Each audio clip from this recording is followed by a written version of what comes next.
Hi, everyone. Hope you had a great long weekend. Um, just a quick reminder to those people who haven't handed in that invasive alien species to try and get that done as soon as possible. We're moving on, and we talked about environmental leaders last week, and we watched the film talking about how the environmental movement has changed over time. Now, what we're going to do is we're going to look at our own backyard here and take a look at how we've tried to manage some of Canada's forests and the missteps that we made along the way. So, under today's post, you're going to see this link to the activity. When you click on it, it's a fairly extensive, I won't say slideshow, but anyway, activity. Don't worry about this error message that comes up, just ignore that. Blah, blah, blah, close. Okay, so when you go through this, it's going to talk about this area along the west coast of Canada. Beautiful, beautiful area. The Guayhanas area, or Haida Gwaii area of British Columbia, where there's this very unique type of forest that they have out there. And of course, it's an area that's been inhabited for thousands of years by the local indigenous people. You're probably familiar with some of their amazing dugout canoes, and of course the totem poles and masts that they are internationally renowned for. So, what I want you to do is to click on the articles and read through this, and then what you're going to see as you go through and take a look at all of this, don't worry about the discussion. Okay, you can skip over that. Don't worry about sharing your thoughts with your classmates. I'm going to skip over that, but I want you to watch this video.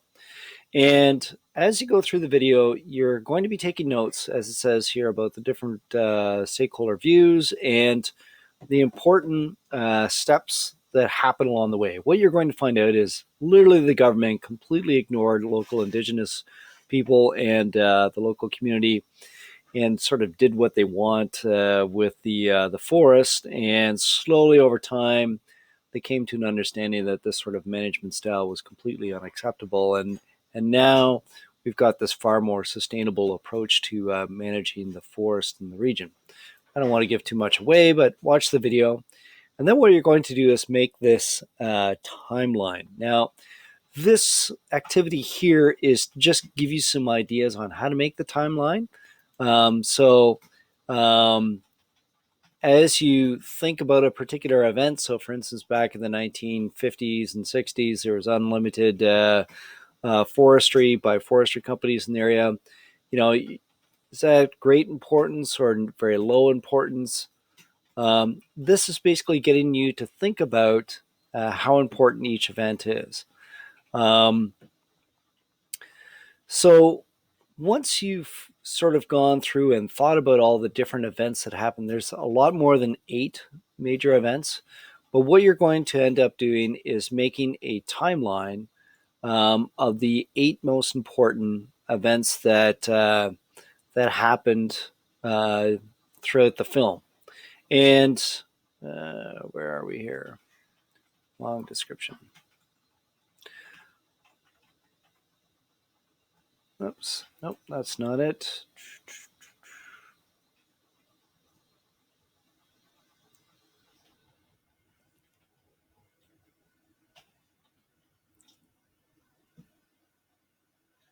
Here we go. You may choose to do your timeline on paper or in digital form. If you do it by paper, you got to take a photograph and send it in. You might as well just write it in a Google document.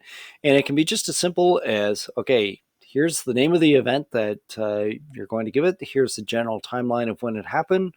And then you need to explain the significance of each one of those events. So once you've decided on your significant events, ensure that you justify your choices, explain why each of the events are of significance. Be sure to consider the stakeholders, the agreements formed, and how they have contributed to sustainable management of the industry.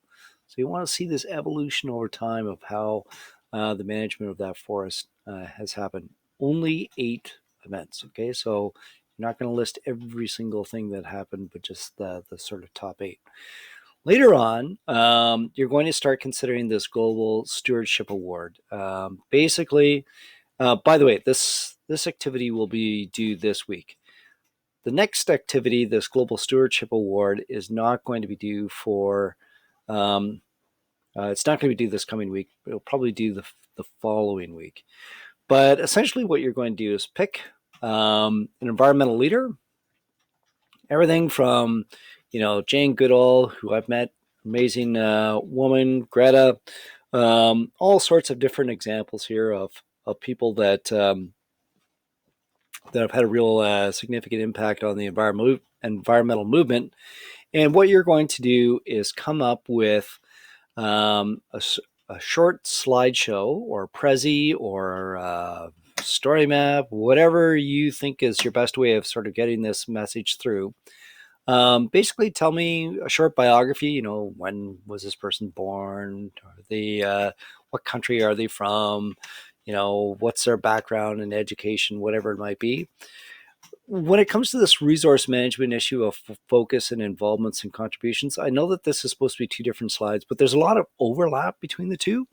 So you're going to end up sort of combining those. Basically, what is it that they've been doing that has contributed to the environmental movement? And in particular, is there something like, are they climate change activists? Are they, endangered species activists? And what is it specifically that they've done?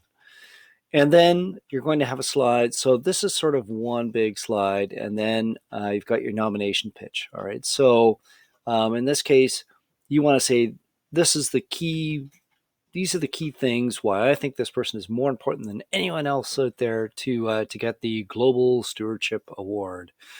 I'm looking for lots of visuals in there, some pictures, some video clips, and so on to show me what this person has done, what they're like, and so on. And then you should have at least 3 resources for this. Now, like I mentioned, this is not due this week, but it would be due the following week. All right, so that's sort of the plan for the next little while. So, timeline with 8 major events on it, and due on Sunday of this coming week.